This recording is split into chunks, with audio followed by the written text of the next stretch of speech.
हरि ओम। इदं राष्ट्राय इदं मम। आज का पंचांग है ज्येष्ठ माह की कृष्ण पक्ष की 9वीं तिथि, विक्रमी संवत 2082, दिन बुधवार आप सभी के लिए मंगलमय हो। आज पथिक संदेश लेख पाठन के अभियान में जैसा कि प्रत्येक माह किसी न किसी भारत माँ के सपूत की चर्चा रहती है, इस बार एक महान स्वतंत्रता संग्राम सेनानी जिन्होंने देश की स्वतंत्रता के लिए संघर्ष किया, उनका चरित्र छपा हुआ है।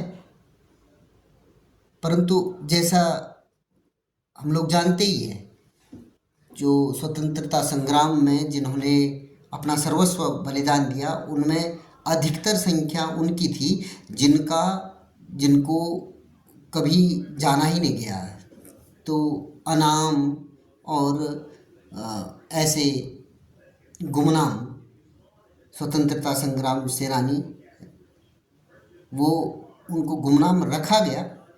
काम तो उन्होंने बड़े अच्छे किए थे, परंतु क्योंकि एक निश्चित विचार के लिए या निश्चित लोगों को प्रोमिनेंस मिले, उसके लिए बाकी सबको गुमनाम कर दिया गया। उसी श्रेणी में कुछ नाम जो पथिक संदेश जैसी पत्रिकाएं धीरे धीरे हमारे सामने लेके आ रही हैं, ताकि देश के लोग जाने कि हमारे देश को स्वतंत्रता दिलाने में लाखों लोगों का योगदान रहा है। उन लाखों लोगों में से जितनों के हम प्रयास कर सके, उनको जानने का प्रयास करना चाहिए। ये एक सराहनीय अभियान है। प्रत्येक माह की पत्रिका में एक ऐसे गुमनाम स्वतंत्रता संग्राम सेनानी का चरित्र पथिक संदेश पत्रिका छापती है, जो कि जो उन महान व्यक्तित्व के जीवन को जानने का एक सुअवसर होता है, और वो हमें अपने राष्ट्र के प्रति और अपने देश के प्रति कुछ करने के लिए प्रेरित करती हैं, राष्ट्रभक्ति की ओर ले चलती हैं। आज के अंक की शुरुआत करते हैं व्यक्तित्व स्तंभ के अंदर। इस बार जो लेख छपा है वो लिखते हैं, पंजाब के स्वतंत्रता सेनानी लाला अचिंतराम।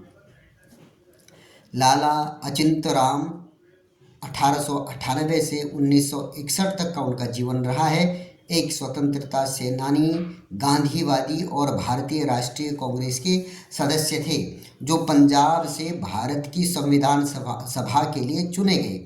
स्वतंत्रता के बाद वह हिसार निर्वाचन क्षेत्र से पहली बार लोकसभा सदस्य चुने गए थे।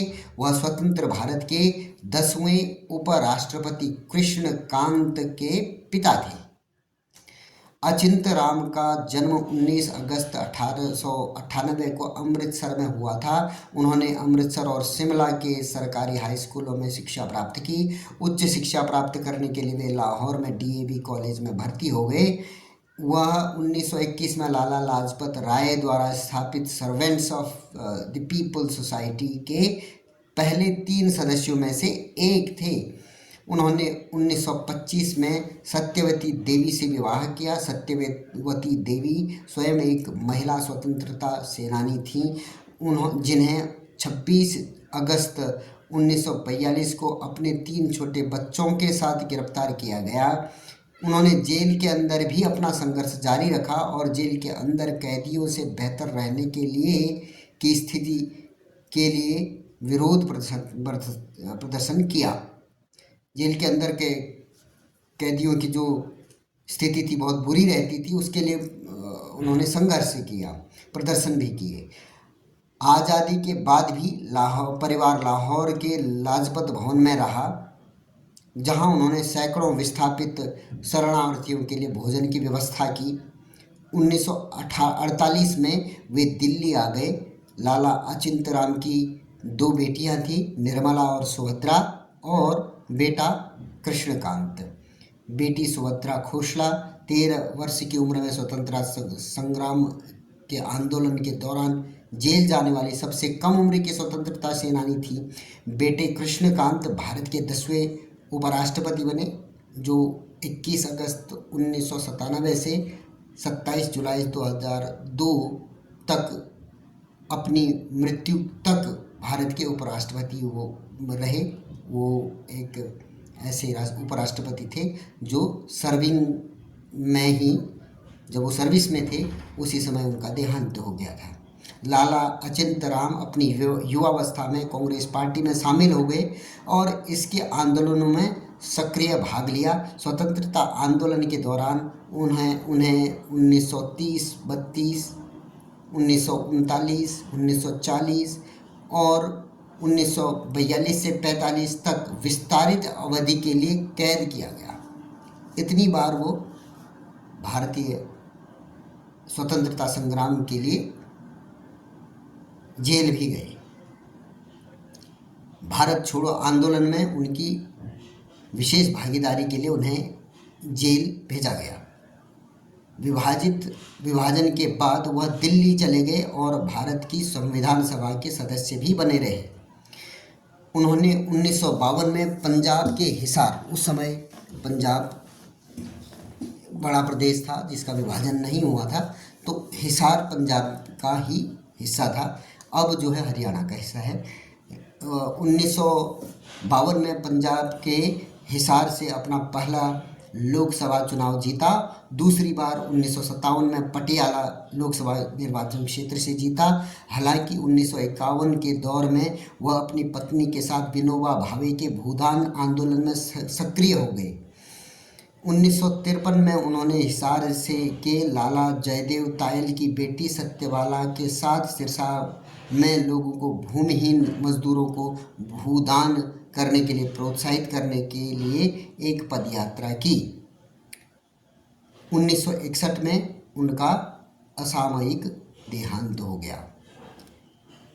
ये एक कर्मठ स्वतंत्रता संग्राम सेनानी, एक मजे हुए नेता भी थे और साथ में उनका जो जैसे स्वतंत्रता के पश्चात भी जो देश की समस्याएं थी उनके प्रति उनका जो मन व्यथित रहता था, अतः भूदान आंदोलन में वह आचार्य विनोबा भावे के साथ लगे। तो ऐसे महान विभूतियों को हमने इस पत्रिका के माध्यम से याद किया। तो ये पत्रिका शायद मुझे नहीं मालूम था कि लाला अचिंतराम जी का इतना विस्तृत जीवन चरित्र। कई बार क्या होता है कि जिनके बच्चे थोड़े प्रोमिनेंस पा लेते हैं, जैसे इनके पुत्र सुपुत्र कृष्णकांत जी देश के उपराष्ट्रपति बने, परंतु उनसे भी विराट चरित्र उनके पिताजी का रहा।